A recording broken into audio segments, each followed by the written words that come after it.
So you want to have different ways of getting paid.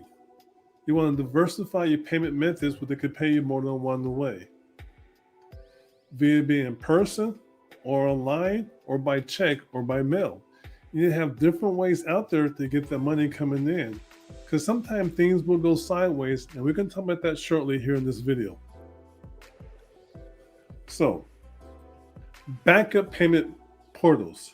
What does that mean?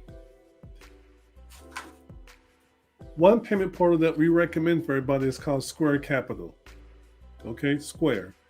Back in days, it was owned by a small organization called Google. But this is one of many ways you get paid.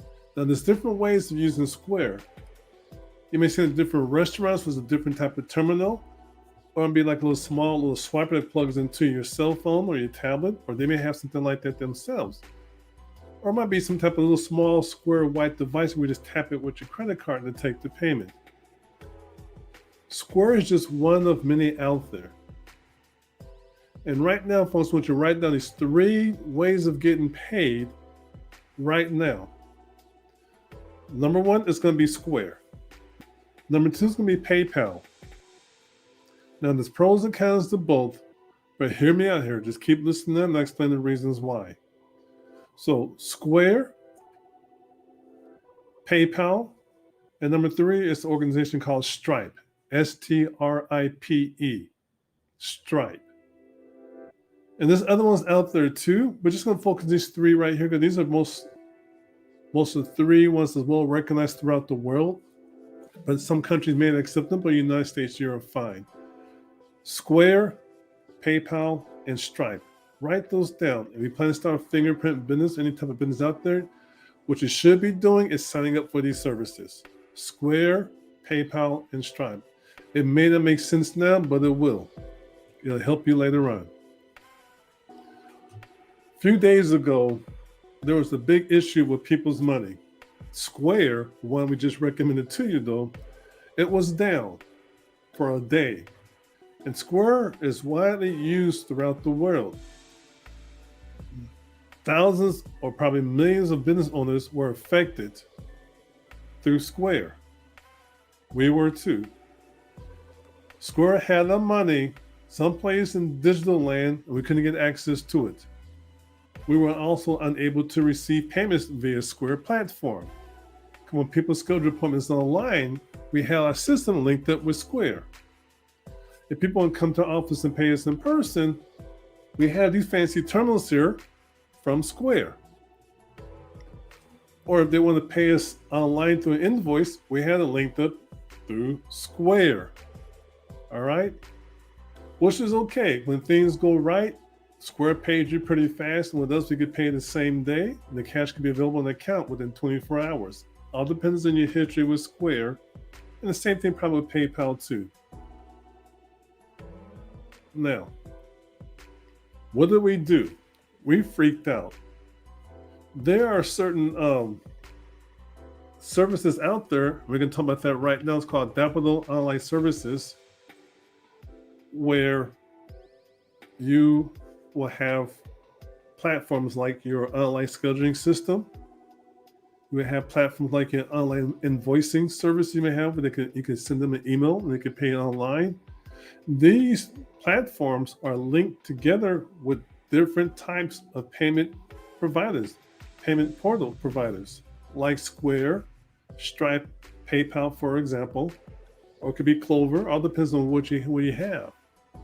So when you start your business, it's very important when you look for these different services online to better serve your customers, like online scheduling, for example, or invoicing your clients.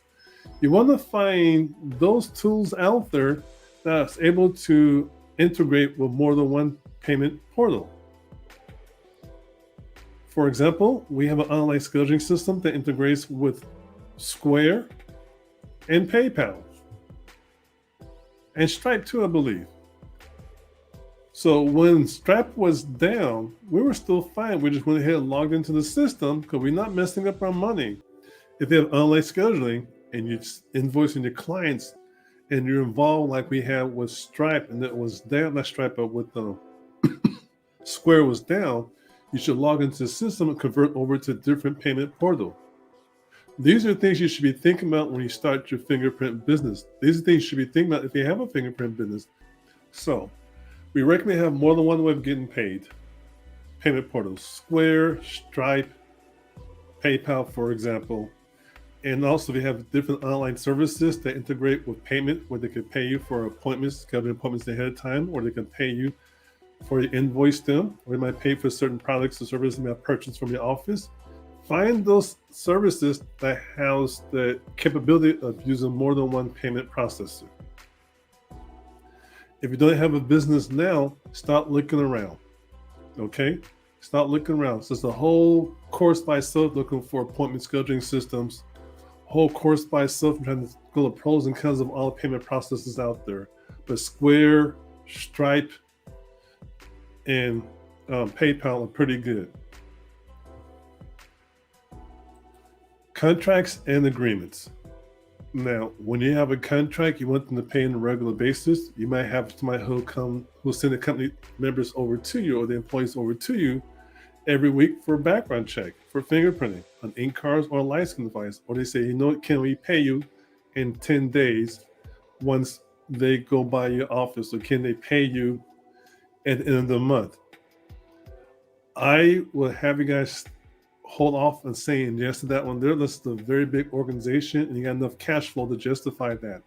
And here's the reason why. When you transmit fingerprints to the government via LifeScan machine, most cases, the government's going to bill you that money right away. They're going to bill you. They want their money right away. Okay?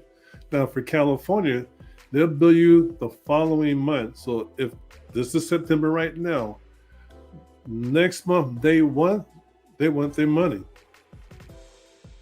So you have to make sure you pay that particular government entity their money the following month on time, or they will shut you down. Florida's just the opposite. They want the money the same day. When you hit transmit, and as soon as that background check goes through for processing, they're going to hit your credit card. If your credit card does not go through, your machine shut down just like that. So if you got enough cash flow to work out these favors for your clients down the line, you might want to say no. You might want to fix it where they need to put your credit card on file. Yes, we could work billing with you, but we would charge your credit card at the end of the business day, or we charge your credit card at the end of the business week.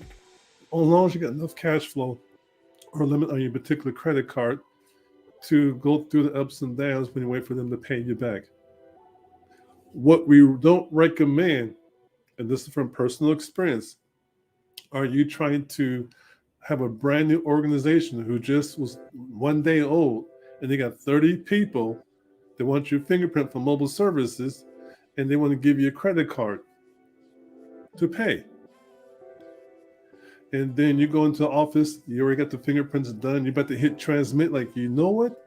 Let me just go ahead and run this credit card just in case, because it is a brand new company. And you'd be surprised that credit card might not go through. But if you hit transmit, you stuck with that bill. So if you do have contracts and agreements with folks like that, you want to make sure you're able to test out the credit card that still is an active credit card before you hit transmit, unless you got enough to pay for it yourself and build them later on.